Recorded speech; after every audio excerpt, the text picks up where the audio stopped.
Once upon a time, in a cozy little cottage nestled at the edge of a bustling kingdom, lived a sweet and kind-hearted girl named Ella. Ella had hair as bright as sunshine and eyes as blue as the summer sky. She lived with her stepmother and two stepsisters, Anastasia and Drusilla. Now, her stepmother and stepsisters weren't very kind. They were jealous of Ella's charm and beauty, so they made her do all the chores around the house. From sunrise to sunset, Ella would scrub the floors, wash the dishes, and mend their clothes. Her only friends were the little mice who lived in the walls and the birds who sang outside her attic window. Because she was often covered in cinders from cleaning the fireplace, her stepsisters mockingly called her Cinderella.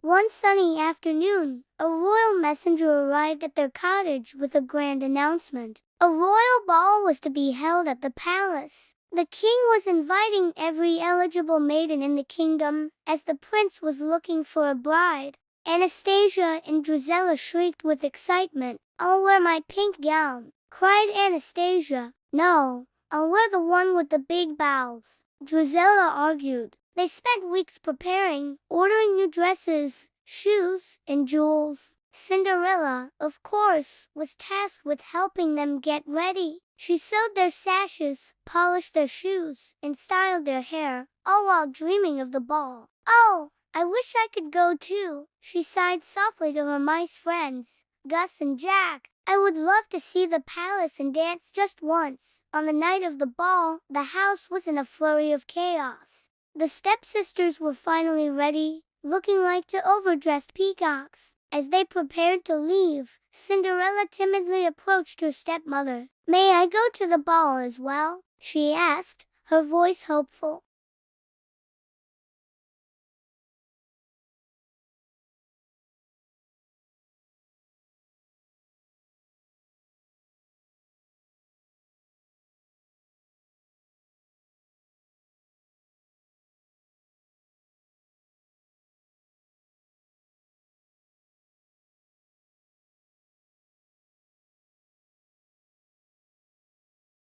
"It's just old rags," they shrieked. In a fit of jealousy, they tore at her dress, ripping the ribbons and scattering the beads across the floor. Heartbroken, Cinderella watched them leave for the ball, her beautiful dress now a ruined mess. Cinderella ran out to the garden, tears streaming down her face. She collapsed onto a stone bench, sobbing. "It's no use," she whispered. "Dreams just don't come true." Suddenly, a soft, shimmering light appeared beside her. It grew brighter and brighter until it formed the shape of a kind, smiling woman with a magic wand in her hand. Now, my dear, no more tears," the woman said in a gentle voice. "I am your fairy godmother, and I'm here to help." Cinderella stared in disbelief. "But how?" The fairy godmother just winked. "With a little bit of magic, of course. First, we need a coach. Bring me the largest pumpkin you can find." Cinderella quickly found a big, round pumpkin from the garden patch. With a tap of her wand and the magic words, "Bibidi-bo-bidi-boo," the pumpkin began to grow and transform. It swelled up, its orange skin turning a gleaming white, and in a flash, it became a magnificent, elegant carriage.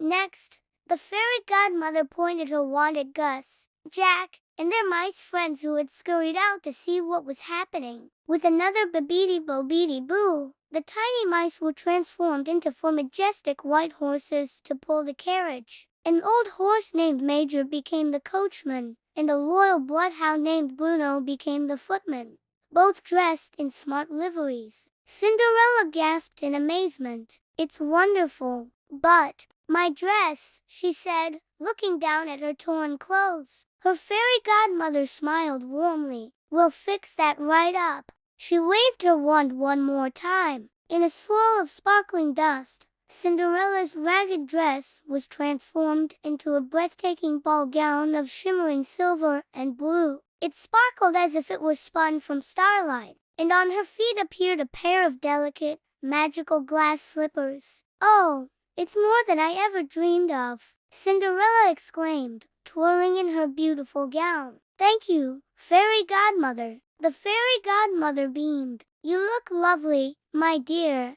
Now, off you go to the ball. But there is one very important thing you must remember." Her expression turned serious. "My magic only lasts until midnight. On the final stroke of 12, everything will turn back to the way it was. So you must leave the ball before then." Cinderella promised she would remember.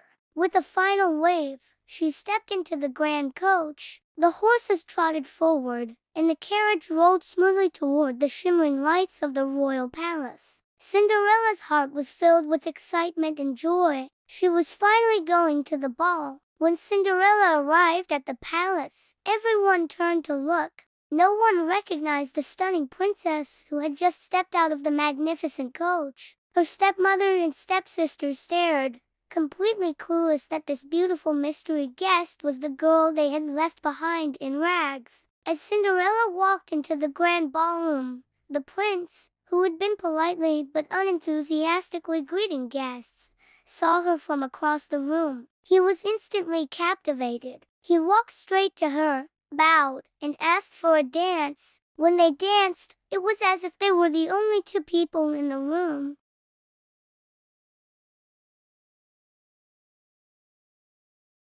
Cinderella had never been so happy. She completely lost track of time, lost in the magic of the moment, in the prince's charming company. Suddenly, Cinderella heard the distant chime of the grand clock tower. Bong! Bong! She looked up in alarm. It was starting to strike midnight. "Oh, I must go," she cried, pulling away from the prince. "But I don't even know your name," he called after her. But Cinderella couldn't stop.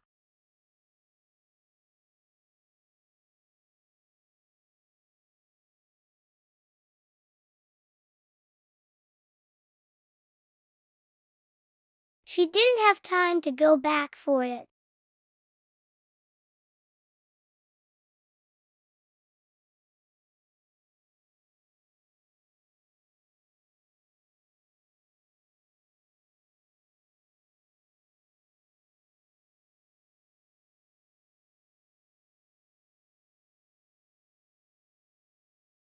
The prince was heartbroken. He had found the girl of his dreams, only to lose her in an instant.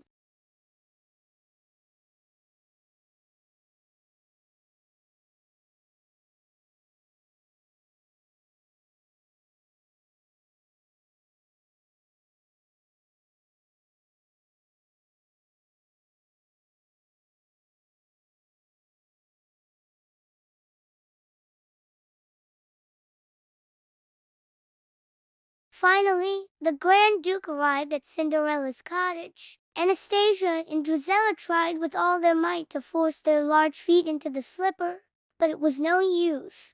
The stepmother, realizing the mystery princess might be Cinderella, locked her in the attic to keep her from trying on the slipper. But Cinderella's loyal mice friends, Gus and Jack, weren't going to let that happen. They bravely snatched the key from the stepmother's pocket, scurried up the long attic stairs, and unlocked the door just as the Grand Duke was about to leave. "Please wait," Cinderella called out, running down the stairs. "May I try?" The stepmother tried to object, but the Grand Duke insisted that every maiden must have a chance. As the footman knelt to place the slipper on her foot, the wicked stepmother, in a final act of spite, tripped him, causing the glass slipper to fly into the air and shatter into 1,000 pieces on the floor. Everyone gasped in horror. It seemed all hope was lost. But then, Cinderella smiled gently. "But I have the other one," she said, pulling the matching glass slipper from her pocket. The Grand Duke was overjoyed. He carefully placed the slipper on Cinderella's foot, and it was a perfect fit. The stepmother and stepsisters could only stare in shock and disbelief. Soon after, Cinderella was brought to the palace, where the prince recognized her immediately. He was overjoyed to have found his true love. They were married in a grand ceremony, and the entire kingdom celebrated. Cinderella forgave her stepmother and stepsisters, for her heart was too full of kindness to hold any grudges. And so, Cinderella, The girl who was once forced to sleep by the cinders became a beloved princess. She and the prince ruled the kingdom with grace and compassion, and they lived happily ever after.